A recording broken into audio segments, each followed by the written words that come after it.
has now been canceled. News 18's Vinny Martorano is live at Purdue Research Park with more on why SkyWater Technologies' $1.8 billion investment has now been put on pause. Vinny?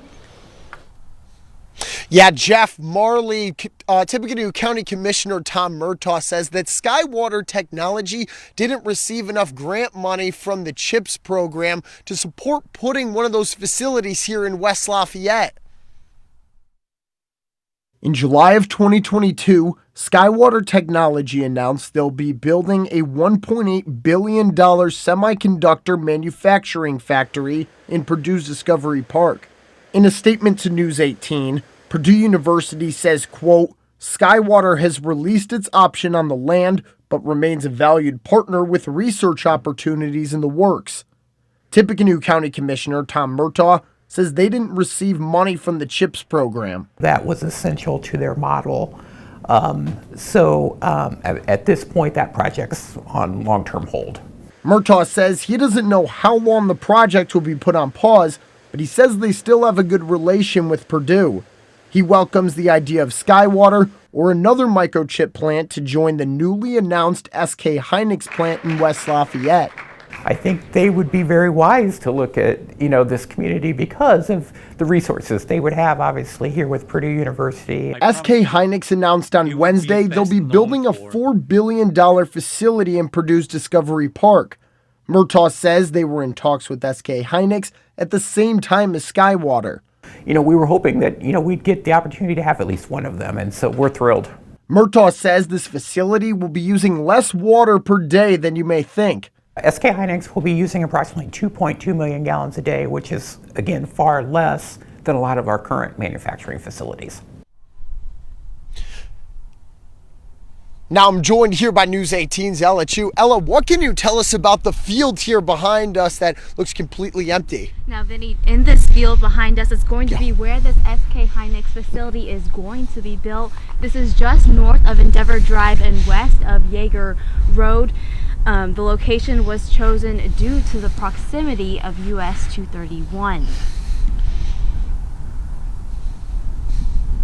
The SK hynix facility will be located just north of Walt's Pub.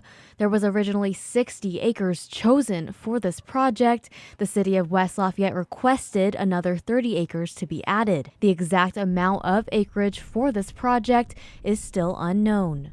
Made that request some time ago just because it made a lot of sense in terms of putting land together, and then the Duke Energy grant that they went through kind of highlighted that again, that it makes a lot of sense for the land to all be within one jurisdiction. Many organizations, including Duke Energy, are offering incentive-based grants for manufacturing and training services. West Lafayette is working with both Purdue and the Purdue Research Foundation. PRF helped decide on the location of this facility. So any of the work happening at Discovery Park District kind of falls in that same category.